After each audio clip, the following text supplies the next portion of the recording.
दोस्तों आज का जो विषय है कि मन को कैसे मजबूत करें, इस पर चर्चा करेंगे।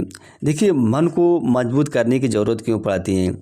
ज़िंदगी की जर्नी जो होती है, उस जर्नी में बहुत सी समस्याएं आती हैं, बहुत सी निगेटिविटी आती है और यही निगेटिविटी, यही समस्याएं जो होती है, मन में अगर लंबे समय तक रुकती हैं तो मन को क्या कर देती हैं, कमज़ोर कर देती हैं। जैसे मान लीजिए कोई ज्वर है, कोई बुखार है। अगर यह ज्वर व बुखार आपके शरीर में लंबे समय तक आता है, रुकता है, तो ये शरीर को क्या कर देता है, कमज़ोर कर देता है। उसी तरह से निगेटिविटी है। तो आपको क्या करना चाहिए, तत्काल प्रभाव से इस ज्वर या बुखार पर क्या है, कंट्रोल करना चाहिए, नियंत्रण करना चाहिए, इसका इलाज करवाना चाहिए। उसी तरह से निगेटिविटी है। अगर आप इस निगेटिविटी को तुरंत इलाज नहीं करवाते हैं, यानी कि इस पर आप ध्यान नहीं देते हैं, इस कोई भी समस्या आती है उसका समाधान अगर आप ढूंढने का प्रयास नहीं करते हैं, सिर्फ समस्या पर ही विचार करने का प्रयास करते हैं, तो यह समस्या क्या करेगी, आपके मन को कमज़ोर कर देगी। देखिए, अगर मन जब कोई भी निगेटिविटी आती है तो आपके अंदर डर आ जाता है, भय उत्पन्न हो जाता है। आपको लगता है कि मेरी ज़िंदगी क्या हो जाएगी, एकदम बेकार हो गई है, मैं अब ज़िंदगी में वापसी नहीं कर पाऊँगा। मेरी ज़िंदगी जो है उस रेत के समान, मुट्ठी में जो रेत है उसके समान खिसकती महसूस हो जाती है। और सबसे जो खतरनाक जो डर होता है, वो सबसे खतरनाक जो निगेटिविटी होती है वो डर की निगेटिविटी होती है। और डर में किससे सबसे ज़्यादा डर लगता है, वह मृत्यु से क्या है, आपको सबसे ज़्यादा डर लगता है। क्योंकि मृत्यु जो होती है, हर एक व्यक्ति इससे प्रभावित होता है और आप इसको डर को समझ नहीं पाते हैं कि ये डर क्या है।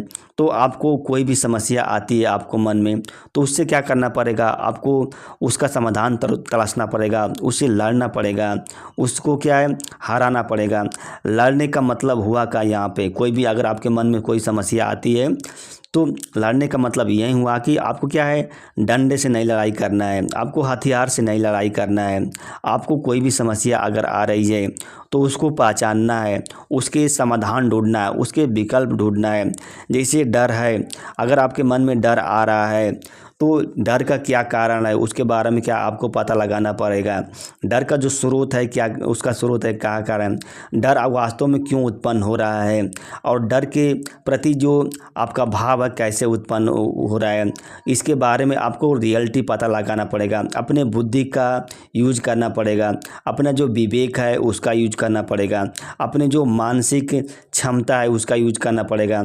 आपको क्या आपके अंदर क्या वैज्ञानिक सोच होनी चाहिए, यानी कि वैज्ञानिक सोच को डेवलप करना पड़ेगा, तार्किक होना पड़ेगा।